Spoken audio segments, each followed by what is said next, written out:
Amen at puri po ang ating Panginoon. Sa umaga ito, maraming po salamat sa ating Panginoon for this is the day that the Lord has made.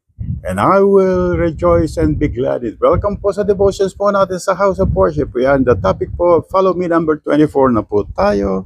At kahapon po, we have come to know po kung paano po yung sinabi po ng ating Panginoon sa kanyang salita sa John chapter 10, verses 14 and 15 po. I am the good shepherd po.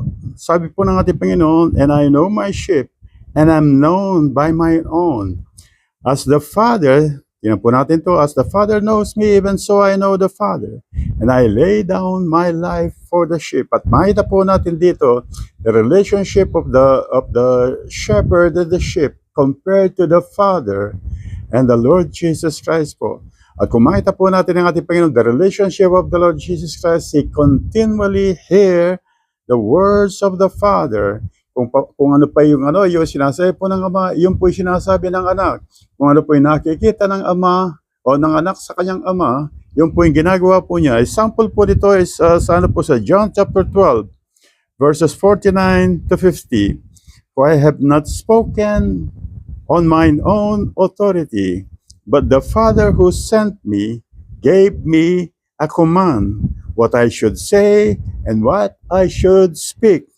And I know that His command is everlasting life. Therefore, whatever I speak, just as the Father told me, so I speak. Ganun din po sa John chapter 8, verses 28 to 29.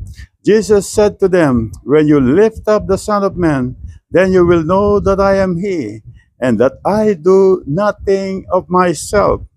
But as my Father taught me, I speak these things. And He who sent me is with me. The Father has let me alone, for I always do the things that please Him. Kung makita po natin, only the words of the Father that the Lord Jesus Christ will going to speak. Only what He says, from the Father. That the Lord Jesus Christ will going to do. At ito po yung kinukumpara po ng ating pong Panginoon relationship between the shepherd and the sheep. Sabi po ng ating Panginoon sa kanyang salita, I am the good shepherd and I know my sheep, and I'm known by mine own. As the Father knows me, even so I know the Father, and I lay down my life for the sheep. Kung titignan po natin ito, uulitin po natin ito, ang sabi po ng ating Panginoon, my sheep hears my voice. The shepherd, or I know my sheep, and I'm known by mine own. At sa mga pag-aral po natin, the only voice that the sheep knows is the shepherd po. At ang kailangan po natin ito. So, continually kapag parati po nating binabasa ang salita po ng ating pong Panginoon, we're going to know the voice of the Lord Jesus Christ. At sa po ng kanyang salita, ito lang po ang nalalaman natin. So it is so wonderful to know only the words of God, because the words of God, they are true. Kapag binabasa lang po natin ang salita po ng ating Panginoon, we're going to know only the truth. It means to say po, we're going to know the truth, who is our Lord Jesus, that the only, I am the way, the truth, and the life. Kaya po again po, and this is the words po na kailangan po natin sa araw po ito, sabi po ng ating Panginoon sa John chapter 10, verses 4 to 5. When the Lord Jesus Christ had put us into the sheepfold, na kanya po tayo. When we accepted the Lord Jesus Christ, we are now part of the sheep. At gusto ko pong makita po natin yung picture nito. Okay, so ito po. And when He brings them out, His own sheep, He goes before them, and the sheep follow Him, for they know His voice.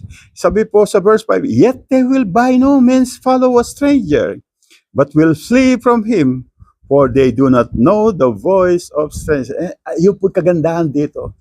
We just needed to know the voice of our Lord Jesus Christ.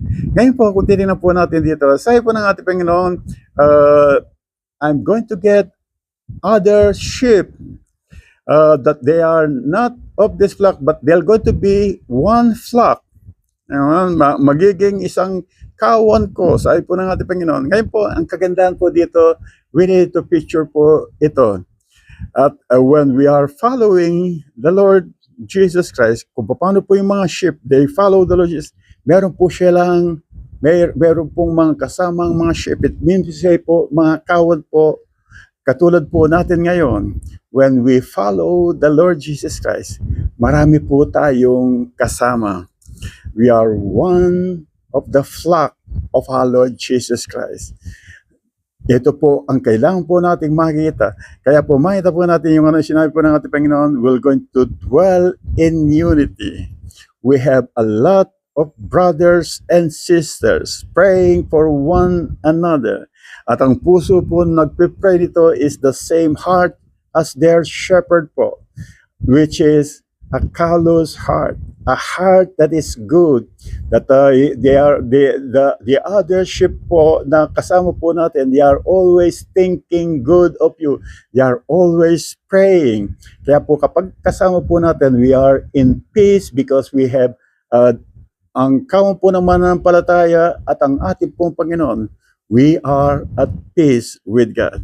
Tandaan po natin yon, when we follow the Lord Jesus Christ, so many believers also follow the Lord Jesus Christ who are concerned of your welfare also.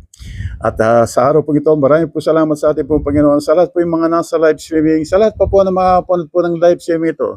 Pagpalain po kayo ng ating pong Panginoon sa araw po ito, sa mga susunod pa pong mga araw. And glory to God po. Glory, glory, glory to God.